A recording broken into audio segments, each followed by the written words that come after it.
Let's go. What a lovely day! Andy, there's a whole world out there. Jump in. Can you dig it? Yeah. You must always pay strict attention. I was just completely enamored by it the entire time. Dude, he did not have to go that hard. I know, man. Isn't it wild? The Jared Cast. So it begins. Hello, hello. Welcome to the Jared Cast. My name is Jared Ankanan, and with me is no one. Jared is a little under the weather today. Jared Lombardo, my co-host, co-producer. So, today, and our guest is also feeling under the weather that we were going to have. So next week, we'll be having the review for Crimes of the Future. And then the week after that, we'll be doing kind of a mid-year review, talking about 2022 so far, and then talking about our most anticipated movies of the fall-winter season, stuff like that. The summer film slate has started already. We got a lot of crazy big hits already, which is pretty cool. I'm excited to see what the rest of the summer has to offer. So it's just me today, but I'm excited. This is my first time doing a solo podcast, so we'll see how it goes. I hope I don't fail. I don't think I will, because I'm so used to this already. I already talk for 8 hours a week. So I do Instagram live sales for Arsenal Comics and Games on Instagram, and I do this, which is 2 hours of talking every week. That's a lot of talking every week. It's not compared to some of these broadcasters doing 3 to 5 hours a day. That's insane. But not me. Just 8 hours a week. But it's cool, man. It makes me feel more prepared for situations like this, where I'm just kind of talking and just kind of shooting the shit and stuff like that. My week has been pretty good. There's a lot of great TV out. Stranger Things 4 is amazing. Obi-Wan Kenobi is so far so good. We're hanging in there. I hope so far so good. What else? Barry season 3 is excellent stuff. Really dark this season. Not that the other seasons weren't dark, but this one feels especially dark, especially because we see Bill Hader do some really crazy things to other people. And then we see the side characters in really dark places. And then Hacks season 2, excellent work. Super, just really funny, man. Really funny stuff. Really great acting on the part of the main two, the two protagonists. The Boys is okay. The Boys is always just okay to me. I know a lot of people really love that show, but to me, I don't know, the stakes have always because of the pacing, I think. The stakes have been kind of iffy for me. They haven't really. Sometimes they're really high. Sometimes they're really low. But I love Anthony Starr's performance as Homelander. I think he's perfect. Rarely in this life do we get a role so perfectly cast. He's a 1 in 100,000 actor as far as his marriage to that role. A lot of great TV, a lot of great movies. No review on this channel for the Bob's Burgers movie, but I highly recommend that if you guys haven't seen it yet. But we're not here to talk about Bob's Burgers. We are here to talk about Top Gun Maverick, the sequel to the Tony Scott directed film from the 80's. Man, it's a lot of good cheesy 80's fun in that movie. This movie is very different, but still recalls a lot of the stuff established in the first movie. It never dishonors or mocks the first movie. Excuse me.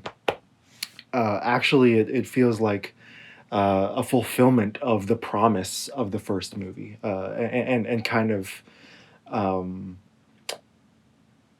of accomplishes what the first movie was trying to accomplish, but better, I think. Especially because of a lot of the themes in there. So I'm going to be doing a review of that one. Jared has not seen that one. Our guest has not seen that one, or maybe he has. I don't know. But I'll ask him about it next week. In the meantime, yeah, it's just me. It'll just be me talking about it. I have a top 10 instead of a top 5, and so during this top 10, I'm going to be talking about top 10 80s movies. That's right, folks. This may be my most controversial list so far. Nobody I don't think anybody will be fully happy with my list. I think a lot of people are going to be really mad at me for the titles that I leave out. But here's the thing about 80s movies. So many of those people were some of the people now who are writing about movies and are speaking about movies and are making movies were children in the 80s. And so a lot of these movies, a lot of the pop culture movies in the 80s, a lot of the really blockbuster, kind of took the world by storm movies. That kind of culture, they caused cultural shifts. They caused fashion trends. A lot of those movies are not going to be on this list, and so I think a lot of people are going to be angry at me. But that's okay because I don't care. I was not born in the 80s. I was born in 1996, and so I look at them a little more objectively. And I think maybe not objectively, but because I'm a very subjective watcher. I'm not a film critic. I just kind of give you my thoughts and my analysis of what I see, what I hear, and what I experience in cinema. And so that's why these movies, I'm purely based on what is the best cinema. What is the best 80s cinema that I could think of? And so, you're not going to see you're not going to see Ghostbusters on this list. You're not going to see Back to the Future on this list. You're going to see some cool stuff, some crazy stuff though, including my number 10, which came out in the year 1983. A lot of the people can kind of think of this one as David Cronenberg's masterpiece.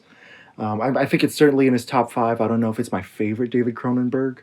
I'm kind of between this one, Eastern Promises, and maybe The Fly. But all 4 of these movies I think are really, really great. Or all 3 of those movies are really, really great. I'm talking, of course, about Videodrome. Videodrome is about about this kind of dystopian reality, and that wherein the things that you watch affect your body in a really, really interesting way. It is a body horror. It is very, very difficult to watch in some scenes, and there are, but I think it's just absolutely masterfully done. It's really cerebral. It's really heady. Very, very meta as well. The movie calls attention to itself a lot. Characters break the fourth wall quite often. They even break the fourth wall in the movies that are in the movie. And I think, in an age where everybody's trying to be meta, we saw Chippendale Rescue Rangers. It's super, super meta. Free Guy, super, super meta. I think everything post Deadpool is just really, really aggressively meta, and I'm kind of sick of it. But it's really nice to go back to the 80s and to the 70s, and even earlier than that, to see movies that are really calling attention to the art form itself. And so Videodrome, and speaking about media in a really horrific and really interesting way, is my number 10 of the 1980s. My number 9 is Paris, Texas. We have reviewed this on the Jared Cast. I gave it a 9.7, and Jason, our guest that episode, and Jared both gave me shit for giving it such a high rating. I don't know why, man. I think it's super, super soulful, super, super heartfelt, and just really, just a really, really interesting flavor of road movie. And very, very visually stunning. Absolutely beautiful. It's got an all-star creative team behind it. All-star acting cast, including Harry Dean Stanton and Natasha Kinski. And by the way, Natasha Kinski in this movie is criminally underrated. She's criminally underrated. She's only in the movie for a few minutes. But those few minutes took the movie from an 8 to a 10. Honestly, it's so good.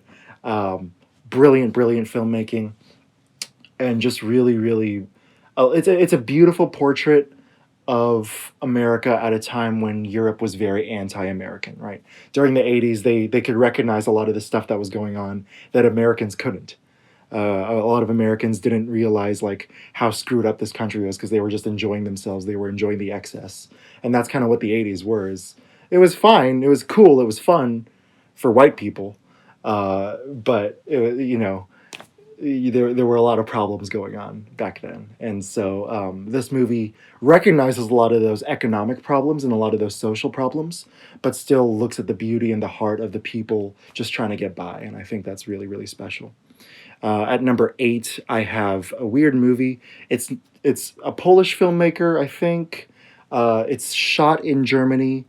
One of the main actors, the actress is French, and the leading man is from New Zealand. And so it's a very Euro diverse movie. It's very, very interesting. Of course, I'm talking about Possession 1981. This movie, oh my goodness gracious.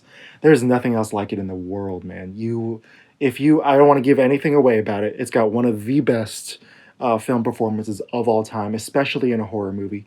This is a pretty horror-heavy list. I do have one more after this. But yeah, it's really, really interesting and really, really cool. Really, really surreal, man. And I don't really understand it sometimes. Like there are but even though I don't understand it, like that mystery heightens the experience. It kind of makes me more on edge, but it also makes me more curious.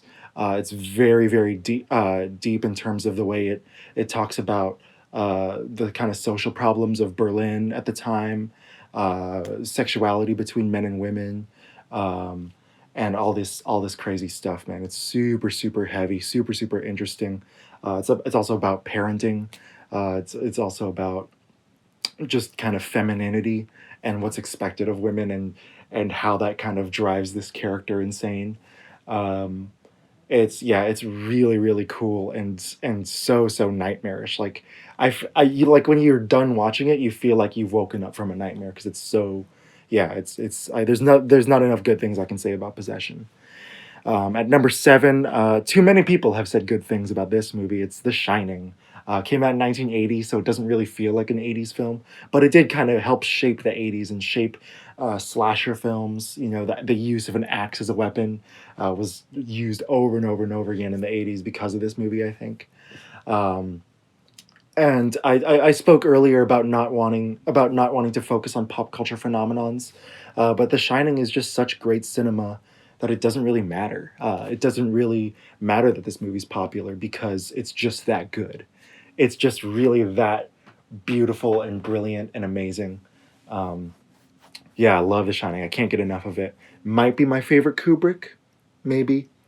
I do love Doctor Strangelove. I have a soft spot in my heart for Doctor Strangelove, you know. But yeah, the elevator with the blood, the twins, so many iconic images that stay buried in our heads, not just because of pop culture, but because they really are that scary. And they really are that mysterious and enticing. The colors in it are so, so beautiful. Speaking of enticing, that carpet is just in my head, man. It's just in my head, that carpet. When you finally go into room 237 and the things you see in there, holy smoke, dude. Especially for a first-time watcher. It's something else, man. It's something else. It's not scary, but somehow it's scarier than scary. It touches a part of the brain that very few movies do. Very few movies do. So maybe the most popular item on my list is The Shining at number 7. My second American film, and I think the only other American film on this list. No, there's 3 American films on this list. But number 6, I have the Coen brothers doing Raising Arizona. This came out in 1987. Kind of an early role of Nicolas Cage. You can see him still kind of experimenting with his style of acting that he pioneered for so long. Holly Hunter, man, I love Holly Hunter. She's so good in this movie.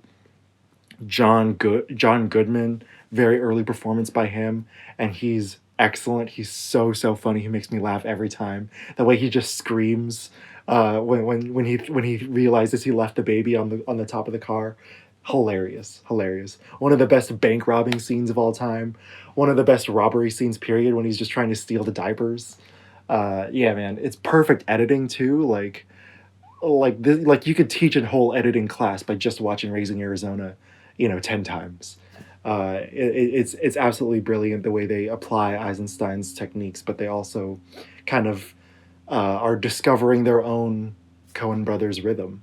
It definitely has that Americana humor where it's very tongue in cheek, very like poking fun at American idiots, but still kind of treasuring them as people and really valuing them as people, valuing the humanity of both the rich businessman and the poor trailer park guy.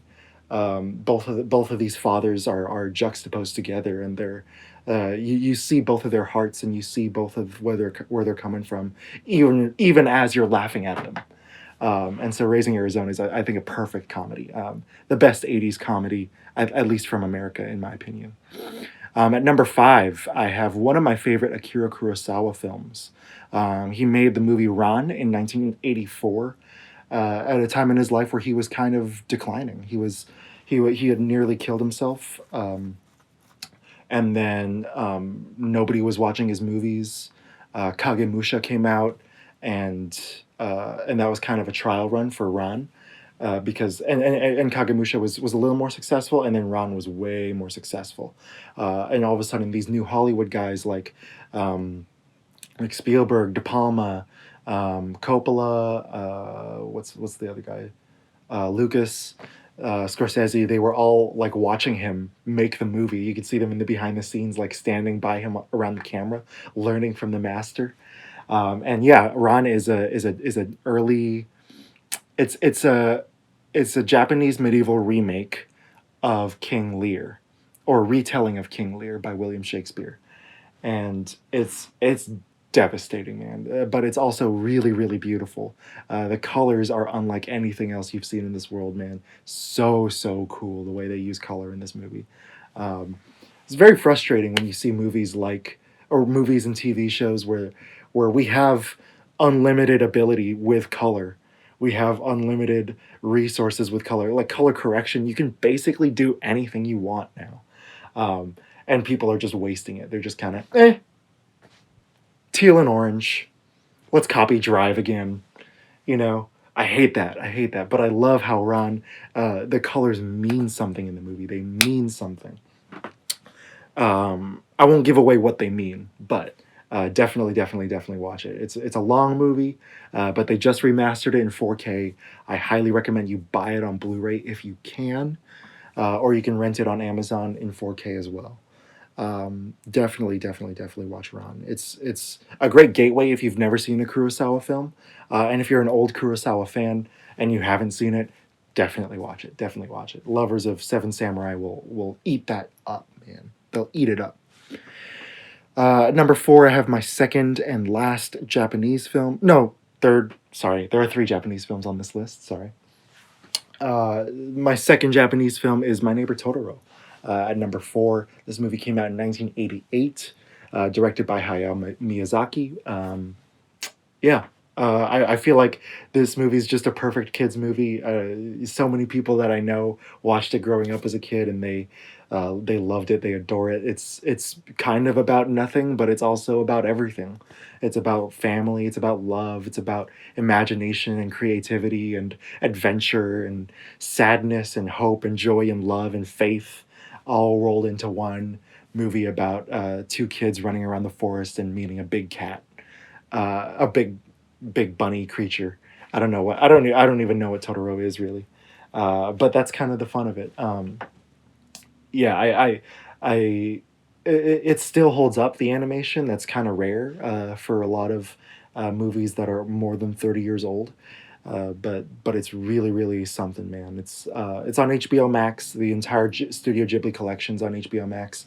I highly recommend that one especially. I think that one is maybe the closest they've gotten to a really excellent family film. I said kids movie earlier. It's not just a kids movie. I enjoy it as an adult still, not just because of nostalgia, but because it's just purely a great experience of sight and sound. It's a great piece of cinema. My parents like it. and they're three times my age, twice my age. I don't know, 2.5 times my age. They love it. This movie number three. Number three is Blue Velvet from 1986. This is not a kids movie at all, man. Do not watch this with your family. It's absolutely like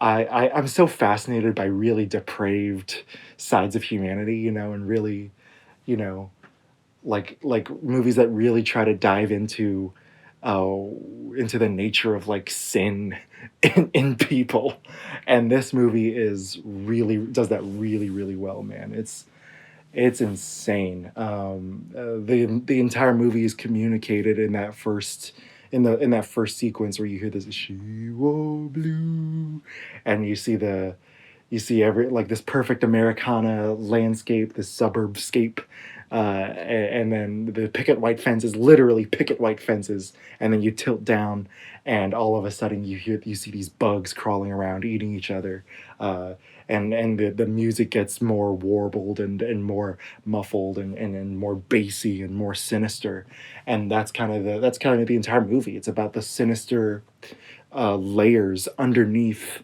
the perfect layers, the things that we keep hidden is what the movie's about. And so what the blue velvet actually symbolizes, what those secrets actually come to, like in the film, those are kind of, you just got to watch the movie to find out, and you got to watch the movie again to figure it out, and even then you won't figure it out. You got to go through it again and again and again and again. There's a reason why David Lynch is one of my favorite, if not my favorite director of all time, is because his work demands that of you, or it asks that of you gently, but you feel like it demands because it's so enticing and so beautiful. He touches up like with the film Possession, he touches a part of the surreal that is surreal doesn't cover it. It's beyond real. It's too real. It's something else entirely. It's very noir-esque. It's one of the best neo-noirs of all time, I think. Certainly the best of the 1980s. And Kyle MacLachlan's performance is excellent. Early Laura Dern performance, excellent work. And Dennis Hopper, of course, Dennis Hopper in that movie is fantastic.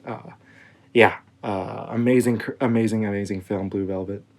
At number two, I have a much more lighthearted movie. It's Tampopo from 1985. We have reviewed this on the podcast. I highly recommend you guys go check that out. We reviewed it alongside Chef.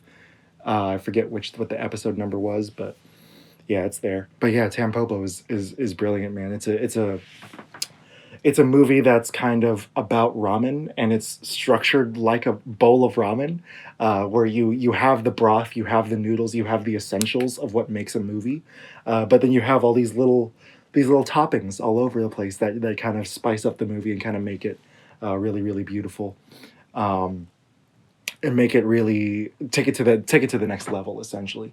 The movie follows a woman named Tampopo. She's a single mother, and she goes on this quest to craft the perfect bowl of ramen. And the movie's like a Western. It recalls a lot of Western tropes and lines of dialogue and shots even from Western movies. They use silhouettes in a fist fight like every Western ever. It's absolutely gorgeous. And yeah, it's maybe my favorite food movie of all time as well. It's just so brilliant and sexy and funny and really and so unnecessarily smart. Like it's if you read the script, it's like, oh, this is way smarter than I thought it was going to be, because the movie actually tells you how to enjoy it in the first few minutes of the movie. Like there's this guy talking to an old master, and the old master is giving this monologue about how to enjoy a bowl of ramen, and it's a really over the top monologue where it's like, first you have to stroke the pork with your chopsticks, and then you apologize to the pork, and then you move it from the left side of the bowl to the right side of the bowl, and then you take a sip of the broth, and then you take a sip of the. And so it's like it's very very over the top, and so the rest of the movie is very very over the top. It's one of those rare stories, rare comedies, rare pieces of art that can only be told through cinema. Tampopo should not be a play. It should not be a TV show. It should not be, or it could be a TV show, but I don't recommend it. It should not be a painting. It should not be a comic book, right? Tampopo is meant to be cinematic. You're meant to see it and hear it and enjoy everything about that. And my number one is going back to the dark side, man. It's going back to the dark side. Come and See. Came out in 1985, along with Tampopo. Very, very different movie. This is a Belarusian film. It's a war film, an anti-war film. And it was censored, actually, for a very long time. It was banned in its own home country because it was made during the reign of the USSR. And it's very, very violent. Very, very violent, very, very heartbreaking. It follows a kid who kind of, out of a sense of adventure, decides to join the Russian resistance, or the Belarusian resistance against the Nazis in World War II. And it kind of shows what it's like, what it was like in Belarus at that time. So many villages were burned completely and completely annihilated. No survivors at all. By the Nazis during their invasion of Eastern Europe and Eastern European nations. And yeah, the movie's super, super heartbreaking.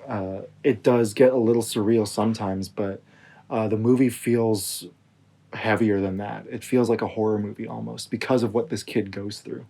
And the experience of this kid is very subjective. The camera is very subjective to the kid's experience. So you really feel the danger. You really feel the terror. You know, I can't even count how many dead bodies I've seen in fictional films. But this, for some reason, this movie really like breaks your heart in a really, really crazy way. The sound of it is so captivating and riveting and really, really just nightmarish. Yeah, you feel like you're living inside of a nightmare. Like if Freddy Krueger attacked a war veteran, this is the movie that would happen. You know, that's kind of how this is. Like, it's really, really hard to watch, man, at some points. But the result of what he put together, let me look up his name real quick. Come and See. The result of what L.M. Klimov created was a anti-war movie unlike any other, and this was actually his last movie. After this one, he said, "No, I'm done. I've said everything I wanted to say with cinema," which is kind of gangster, but like also like really like interesting. Like, I wonder if I could ever get there where I could literally say everything that I want to say with cinema, because it's such an infinitely it's such an infinitely expanding art form, still growing, still a very young art form, and the possibilities are opening up every single year. And I don't know if I could ever run out of things to say like that. That's insane. But this movie opens those doors for a lot of other people, for a lot of other filmmakers, film critics who watch this movie for the first time. Their life is not the same after. And Come and See is really, really special. I made a mistake. I guess it is a Soviet film. It is in the Russian language, and it is, but they also speak in Belarusian. Yeah, man. And it was censored for 8 years in the Soviet Union before it finally came out and changed the world.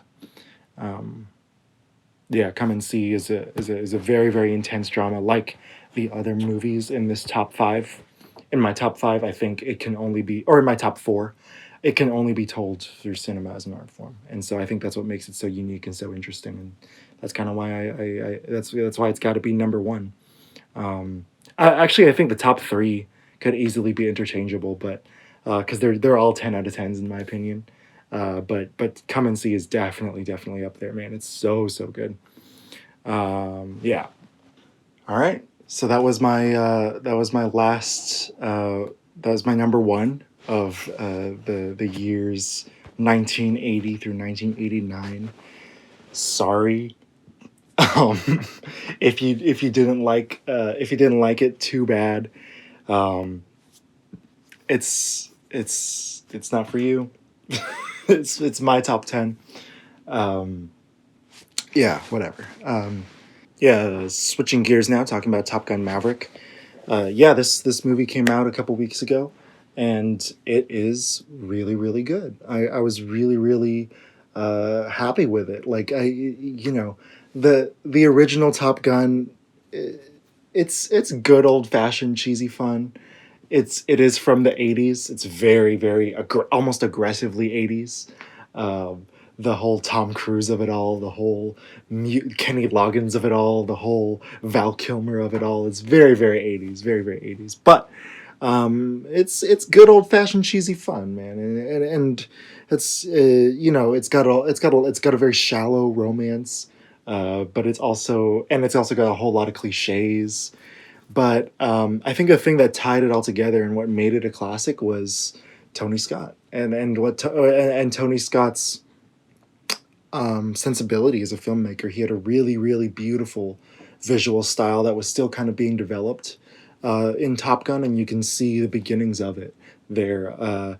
He did such an excellent job of capturing the dogfights and made you feel like you were really in the air with those people. You were really in the air with Iceman. You were really in the air with Maverick and Goose and whoever Iceman's WOC was. He brought a sense of scale to the movie that was that made the whole thing very epic. He brought a sense of romance to the themes of brotherhood and the themes of teamwork, but made the movie really memorable for millions of people, and it was insanely popular. So many people watch it. So many people still to this day listen to the Danger Zone song. They still play it on radios and stuff like that. Take My Breath Away is so cringy, but people still love it. It's just one of those things, man. It's just one of those things. It's one of those pieces of the 80's that survived for so long. I think they even have a 4K remaster of it already out. And yeah, I haven't seen it, but I did watch it on Netflix right before I watched Top Gun Maverick. And, there are definitely things that don't hold up, but definitely things that, that magic is still there. Like you could still, even if you don't connect with it, even if you don't like it, you can see why a lot of people like it. It's because it's very, I don't know, poppy, and without being, I don't know. And this that really amazing visual style by Tony Scott. It gives the action scenes this sense of realism.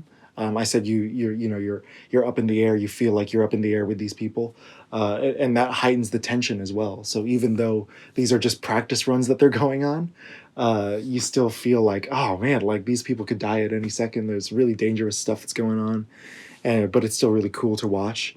And that visual style continued throughout Tony Scott's life, for decades until he tragically passed away a few years ago. I think in 2012. Yeah, it was very sad to learn about that, because he made True Romance, one of my favorite movies of all time, really.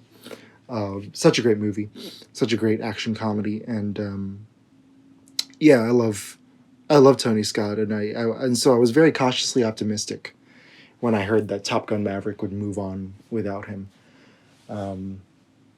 But honestly, like, the entire creative team killed it. Like, it was really good. It was so good that it surpassed the original, in my opinion. It's not cheesy at all.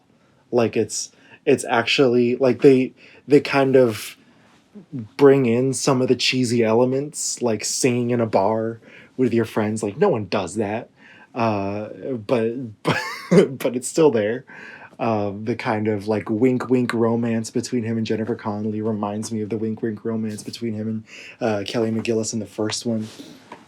But this movie like really does a good job of capturing the visual elements and the aesthetics and the sounds that made original Top Gun special, and they do it and they fulfill the promise of those techniques by creating a really really heartfelt story about brotherhood and brotherly love and teamwork, a movie about individual morality versus institutional mandate, and there's also themes of forgiveness, themes of reconciliation, the theme of regret and aging, which was super like, which is kind of popular a lot in movies lately, especially since Logan came out.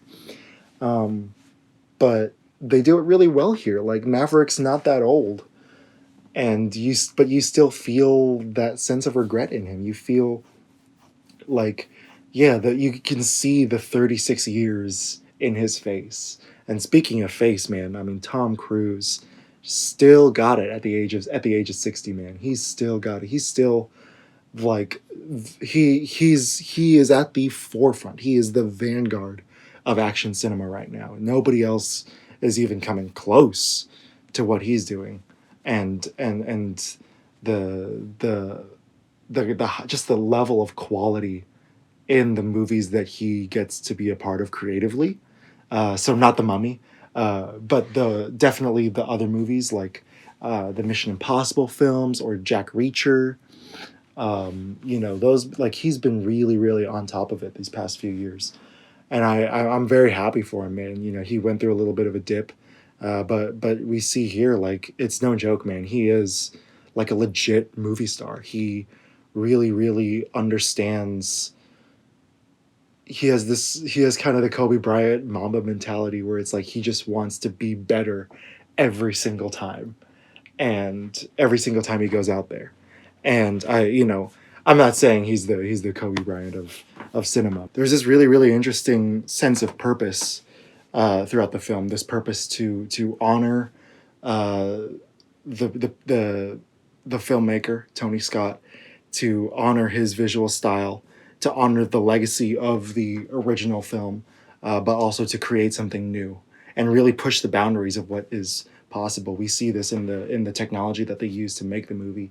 They used 6K IMAX cameras, put them on top of fighter jets, and filmed. And I have no idea how they did it, man. I literally can't see the difference between the CGI and the real stuff in this movie. It's insane. It's insane. And it looks so good. It's not even fair. Like, the visual effects in this movie, you really really feel like you are like you're sitting on the wings of this plane watching these people put their lives on the line to save the world. And yeah, speaking about that saving the world thing, like there's in the first movie there's this mission that's kind of just thrown onto you at the very end, like a scenario, like, oh, okay, now you got to really bring everything into practice. Top Gun Maverick isn't, so Top Gun original is not necessarily about the mission. It's about just it's kind of about just learning to grow up. And Top Gun Maverick, there's two missions, right? There's the mission to protect Rooster, the Goose's son, and his mission to protect to stop the bad guys from whatever evil bad guy plot they have. And so the team is presented with this really crazy mission where they have to do these really insane flight maneuvers, and they're barely going to survive. Like they're not. There's a high chance that they're all going to die, and so they've recruited the best, not Top Gun students, the best Top Gun graduates. So these people are the Top Guns, and they're being trained by Top Gun by Maverick, the best Top Gun, and he shows them all how it's done. And so you get a lot of these great moments, these great things where it's like, oh, they're like, oh yeah, old man, I'll show you, and then he shows them, and it's really really satisfying. It's really really funny.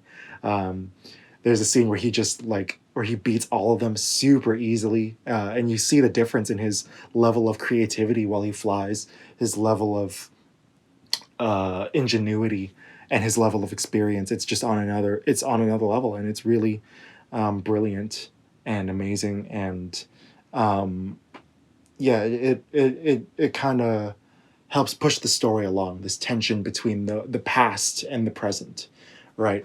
Does the world need Maverick anymore, right? That's the heart of the question of the movie. There's an early scene where they're talking about replacing Maverick with unmanned drones, and he proves to them that like he proves to the people that through his skills, through his determination, that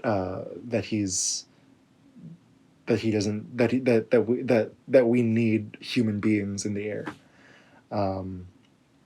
Yeah. Of course, I don't think that's like real, you know? Like the movie isn't trying to be realistic. It's not trying to be Navy porn. It just kind of uses the setting to hammer in those themes of brotherhood and brotherly love and teamwork. It doesn't feel overly patriotic either. Like I think there's like 3 American flags in the whole thing. Like it's really not. It's really not like oversaturated the way some Michael Bay movies are, with patriotism and like yeah military. The movie's not like that at all. The movie does kind of show that these people have their own struggles. They're human beings. You know, it honors the men and women who put their lives on the line to save other people, to selflessly save other people, and the movie never, I think, disrespects that. But it never goes to that point of, being the kind of movie where it's like America, like they really do a good job of balancing that, I think. Yeah, I talked a little bit about Maverick as kind of a modern hero. In the first one, it's very dated. He's a little creepy. He's a little annoying. But the essence of what Maverick is a maverick. Like he's someone who, as an individual, keeps on pushing into new frontiers. And you feel that in here. Like even though he's 60 years old, even though he's forced to revisit his past, he still pushes forward. And he revisits his past through Penny, played by Jennifer Connelly. There's a small mention of a girl named Penny in the very first movie, and they finally revealed this character. She's a bartender at the place at the Top Gun base, and she's absolutely wonderfully played by Jennifer Connelly. I love that actress, man. She's so good. She's such a great actress, and so she's not in a lot of movies lately. I haven't seen Snowpiercer yet. I've been told that she's really good in that, so I definitely want to check that out. But it's good to see that she's still got it. It's because it's been a while since I've seen a Jennifer Connelly movie. And the other pilots, there are, let's see who we got. We got Rooster, who's played by Miles Teller. He is the son of Goose, Maverick's best friend from back in the day. Maverick kind of tried to be a father figure to him. He did something really bad to Rooster early on in Rooster's career, and so there's this conflict, there's this tension that's at the heart of those characters. Rooster really, really hates him. He really, really hates this guy who loves him so much, and so that's kind of what the movie's about. It's about them learning to reconcile, them learning to be together as brothers. And we see also the return of Iceman. I wasn't sure how they would do Iceman in this movie because, he, for those of you who don't know, Val Kilmer, legendary actor from the 80s and 90s, struggled with throat cancer for many years. and it kind of ruined his voice. So he talks. So in the movie, they actually incorporate that, and they do it in a way that's not ham-fisted. It's not too like hallmarky. It's just kind of it's really really good to Val Kilmer, and it doesn't exploit him or his illness in any way. It allows him to be a part of the Top Gun sequel um, without exploiting him and without making him to be this, oh woe is me type character. He is in one of my favorite scenes in the film, and he kind of functions as Maverick's Yoda in a way, because he's surpassed Maverick in several ways. He's surpassed Maverick in terms of maturity. He has a wife and kids and grandkids, and he's surpassed Maverick in terms of rank. He's an admiral now, and he's kind of held Maverick's hand for all these for 36 years. Maverick always kind of gets in trouble with the administration, and Iceman bails him out. And I love their relationship in this movie. We see kind of the beginning of their friendship in Top Gun, because they start out as enemies. But here, you get the sense that especially from Maverick, that like, I'm about to lose my friend. I'm about to lose my brother, and it's just really heartbreaking. But it's also it makes me so happy that I think a more cowardly filmmaker would have left Val Kilmer out of the movie entirely, and this one didn't. This one didn't just include Val Kilmer; they maximized him and his talent. Val Kilmer is not like, he was a movie star for a minute, but he was always an actor first. And he still is. He still is. He still wants to perform. He still wants to be out there. I saw his movie Val on Amazon, and he still wants to practice his craft and still wants to get better, and he wants to practice it his own way and really be the best actor that he can be, still after all these years. And it's so good to see him get to do that in a mainstream film again for the first time in so many years. And so this and all these with Penny, with Rooster, and with Iceman, the three central side characters, the three central supporting characters, they kind of exist to show that Maverick needs to fix the problems in the past, and needs to kind of fix his mistakes, needs to reconcile with people that he hasn't forgiven, needs to forgive himself. That's part of what Iceman is there for, is to help him forgive himself.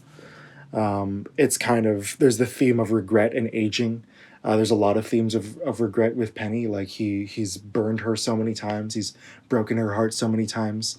And so he really can't screw this one up, because he really does care about her, and she really does care about him. But, she knows better than to trust Maverick. So what can he do to earn that trust back? That's such an important thing in this movie. I would say the weaker part is the stuff in the present, is the stuff where he's, like the stuff where he's trying to train these younger pilots. That's like it's there, it's valid, but it's mostly about Maverick. Like, it's not, I don't really see a whole lot of development in the other pilots, at least. I mean, you kind of see it, like in their they shift confidence when he shifts confidence. They have more confidence in him when he has more confidence in himself. If anything, the other pilots are just kind of the ripples of Maverick's character development. They don't really feel super real. Maybe Hangman. He's played by the wonderful Glenn Powell, who also played a pilot in Hidden Figures. I think he just has that pilot face, which is really fun. Yeah, he's really good. They're all really good actors. Like I hope to see, especially Monica Barbaro again. She was really good. She was kind of a badass without being the stereotypical, hot female badass. Like she was just kind of she did her job. She showed up and did her job. Yeah. So a lot of really interesting characters. Not all of them super well fleshed out. I think that's maybe my only critique of the movie is that I wish I could see more into why Payback is a pilot. More into why Bob is a pilot. More into why Phoenix and um, um, what's his name? Fanboy are pilots.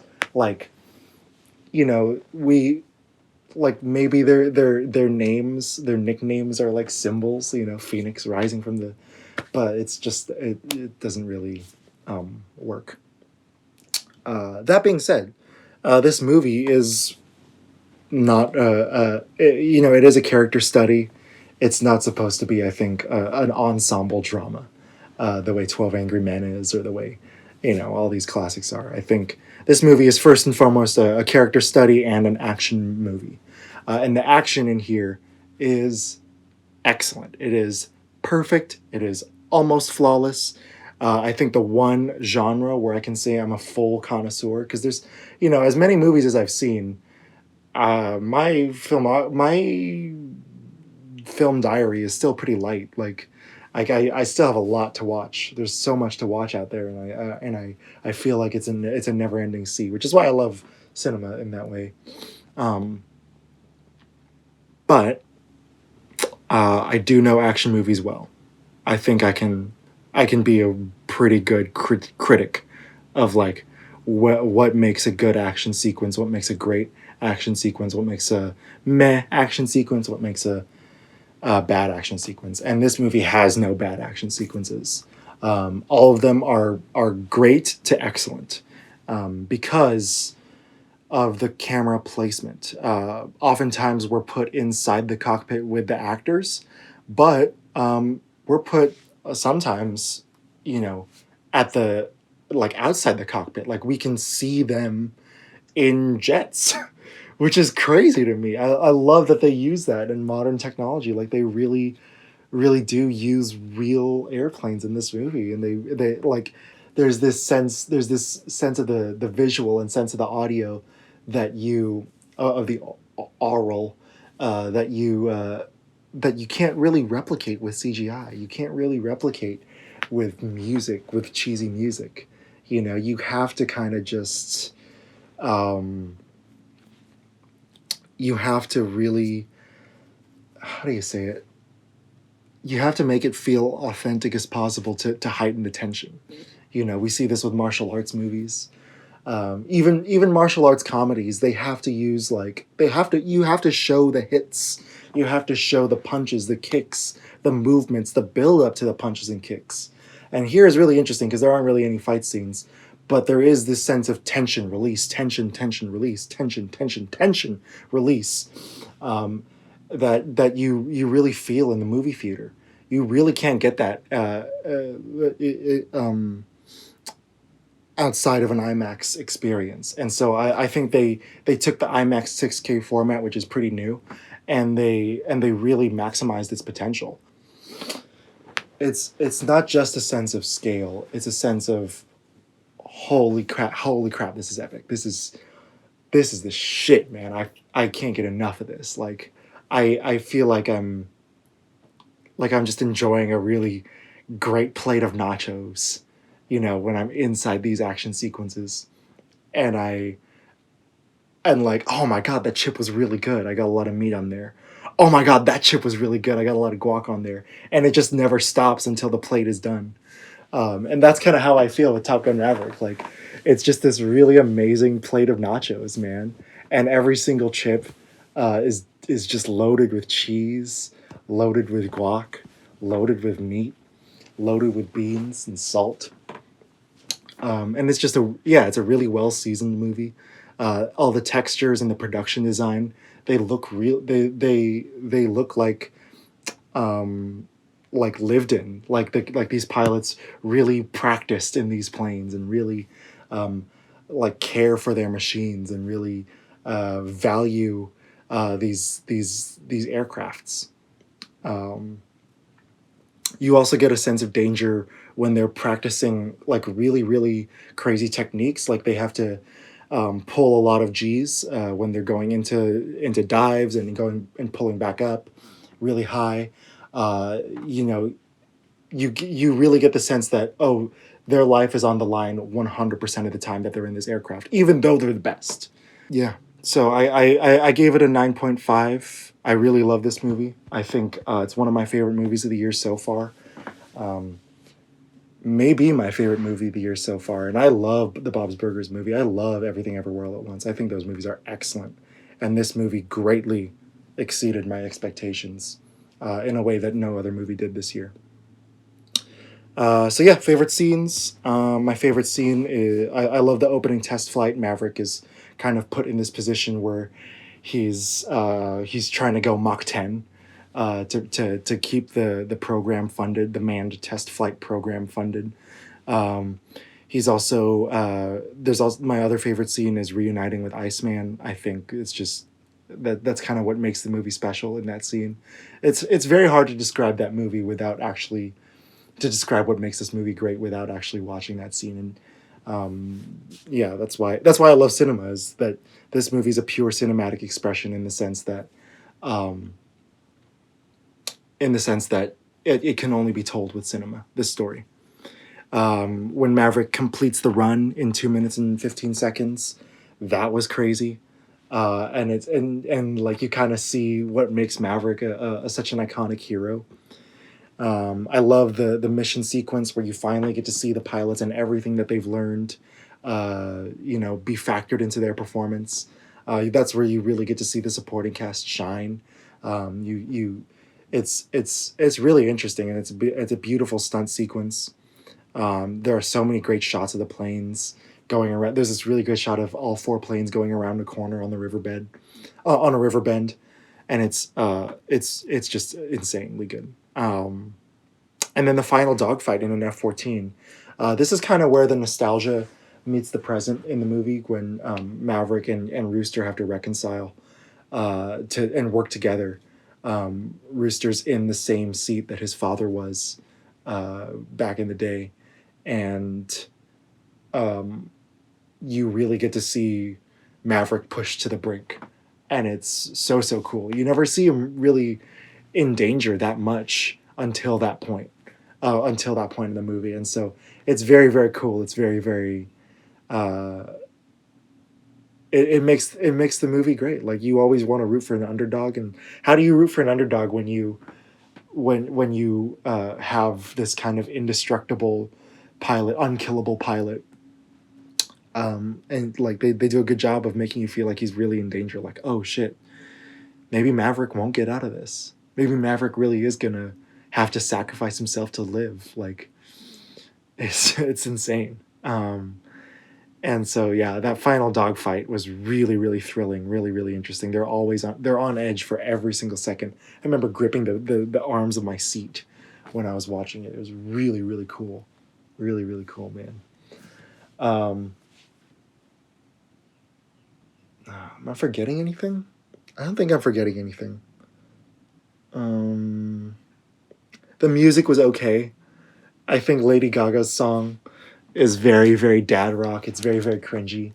The Hans Zimmer stuff is a little boring. I've talked enough shit about Hans Zimmer on this podcast. I'm sorry to the Hans Zimmer fans. Just didn't do it for me this time, especially. Sorry.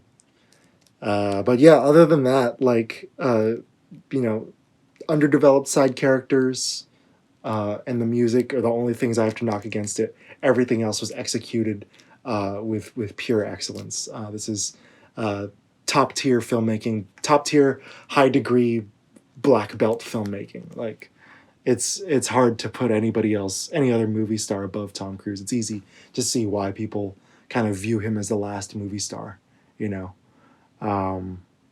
I hope it lasts for a long time, man. He really is an amazing talent. There's not enough good things I could say about him in this movie. But yeah, that was Top Gun Maverick. We'll be back with Crimes of the Future next week. In the meantime, follow the Jared Cast. Follow it on Instagram, Twitter, Facebook, Spotify, YouTube, SoundCloud. Those are the main ones. Spotify. I said Spotify. Apple Podcasts. And yeah, sorry if I was a little more awkward this time. I know I usually have Jared here to help me when I limp in my speeches, in my long monologues. When I get tired, he bails me out with his own great analysis, and so I thank you for your patience. I appreciate it. In the meantime, we'll be back, and yeah, we love you. Goodbye.